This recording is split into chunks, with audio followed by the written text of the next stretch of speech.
圣经第一本书是什么书呢？创世纪吗？不是，是约伯记。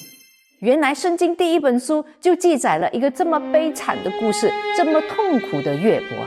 今天我们从两部分来学习约伯记。第一部分我们先看看他所遭遇的事情，第二部分我们要看看他如何面对。一颗痘痘都非常的痛苦，一定是你做错，一定是你犯罪。弟兄姐妹，你有困境也应用在你的生命当中。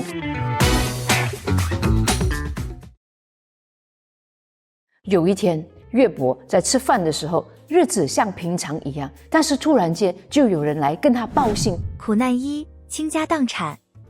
不得了了，你破产了！因为呢，那些斯巴人来啊，把你的牛羊全部都夺去了，全部都拿走了。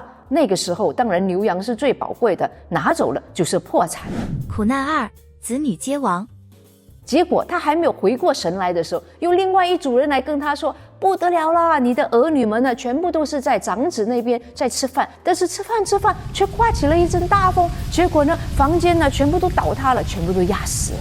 可以想象吗，父母们，如果你一个孩子死了，多么的痛苦，多么的痛心。如果全部孩子在同一个时候死了，那个感受会是如何呢？紧接着撒旦又对上帝说：你看看那个约伯啊，他现在还是相信你的，是因为你还没有让他的痛苦呢临及到他的身上，所以呢，你要让他生病。然后上帝就说：好吧，你就去吧，但是不可夺取他的生命。苦难三，满身毒疮。撒旦呢，就让约伯从头到脚都生了毒疮。有一些的年轻人呢，脸上长了一颗青春痘，一颗痘痘啊，都非常的痛苦，都非常的不开心。所以这个更加难以想象，从头到尾都是毒疮，约伯要承受多大的痛苦。苦难四，众叛亲离。有时候我在想啊，这些是什么亲戚什么朋友啊？不是看见他痛苦应该去安慰他吗？但是没有啊，他们都一个一个的离开他，疏远了他。苦难五，无辜受冤。就有一些朋友们来指责他，一定是你做错，一定是你犯罪。约伯的心灵非常的受创伤，他明明是无辜的，突然间这么多的事情发生在他身上，每个人离开他，加上他的好朋友还来指责他，说是你犯了罪啊。苦难六，邻里绝望。约伯就经历了灵里面最痛苦的一次，在约伯记里面6章8到9节说：唯愿我所得着所求的，愿神赐我所切望的，就是愿神把我压碎，伸手将我剪除。他说上帝啊，不如你把我剪除算了，让我经历了这么大的痛苦。苦难七，妻子咒诅。在最后里面的一个痛苦呢，就是他的老婆的问题。他的老婆呢，看见他这么多问题，并不是来安慰他，竟然跟他说什么？约伯记2章9节，他的妻子就对他说：你仍然持守你的纯正吧，你弃掉神，死了吧。哇，就好像你很痛苦啊，你的老婆还跟你说：你去死吧，你去死吧。这样的老婆，这样的环境，这样的朋友们，这样多的经历，还能够活下来吗？但是约伯是如何去面对呢？我们可以从他的身上学到有10点，他如何去面对这些的困境。希望呢，弟兄姐妹，你有困境也应用在你的生命当中。第一点呢，他仍然的对主有信心。约伯记呢13章15节 Though he slay me, yet will I hope in him。这边呢，约伯说到上帝好像要来宰杀我，但是呢，我依然 I will have hope in him， 依然有盼望在他的身上。如果今天你经历的事情，觉得上帝好像在杀你，在 slay you， 但是你可以像约伯一样，对上帝依然有盼望。第二点，上帝的主权。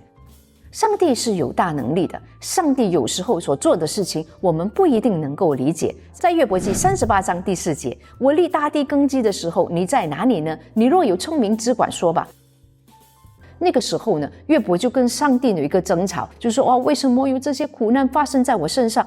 你清楚的读的时候，上帝并没有回答约伯的问题，反而呢是上帝来反问他的，说我在创造宇宙的时候你在哪里？我创造雨水的时候你在哪里？我创造这些动物海洋你在哪里？上帝要让约伯知道呢，主权在于他的身上，因为他是创造宇宙万物的真神，有很多事情我们并不了解。第3点，真实的敬拜。什么是真实的敬拜？是不是上帝祝福你，你才信他？上帝不祝福你，你就不信他呢？在约伯记1章21节，我侧身出于母胎，也必侧身的归回。赏赐的是耶和华，收取的也是耶和华，耶和华的名是应当称颂的。这句话提醒了我们，我们出生呢是耶和华给我们生命的，有一天他收回了，我们过去了，也是耶和华所命定的。所以有很多的弟兄姐妹常常好像不能够接受家人的去世啊，谁的生病啊，其实请记得，一切的赏赐都是耶和华的，他有权给我们，他也有权利收回去。第4点，谦卑。约伯非常的谦卑啊，在这么多事情发生了之后，你听一下他怎么说，在42章第3节，谁用无知的言语使你的旨意隐藏呢？我所说的是我不明白的，这些事太奇妙了，是我不知道的。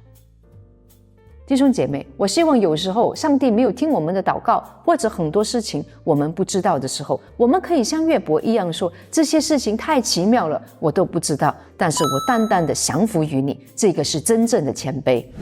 第5点，我们要学习不要像约伯的朋友啊，因为他的朋友只是来指责他而已，只是来骂他，并没有安慰他。教会有没有很多这样子的弟兄姐妹呢？没有来安慰你，反而来指责你，所以我们千万不要做这样的弟兄姐妹。当看见别人有需要的时候，我们要去安慰他，我们要去帮助他，我们要说一些造就人的话语。在约伯记42章第7节，耶和华对约伯说话之后，就对提曼人以利法说，我的怒气向你和你2个朋友发作，因为你们的议论还不如我的仆人约伯说的是。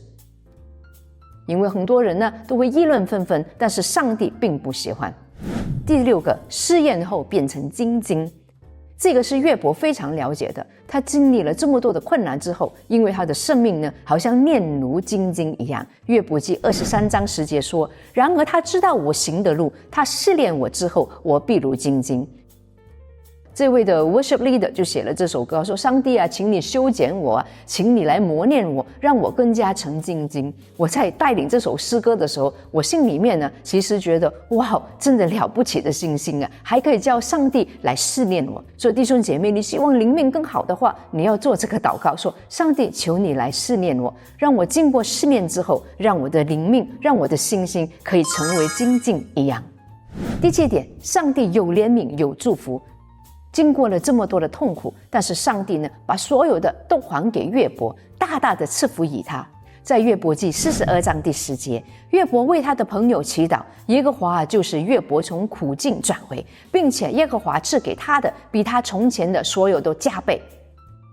有时候啊，我们经历的痛苦，上帝真的是会加倍给我们的。我生命当中经历了一些的痛苦，但是上帝呢，都是加倍的还给我的。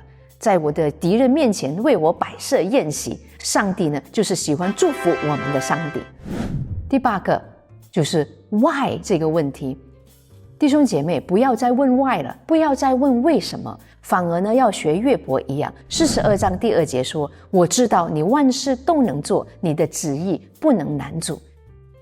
我们有时候太过喜欢去问上帝为什么为什么为什么，但是上帝的旨意是不能够难阻的。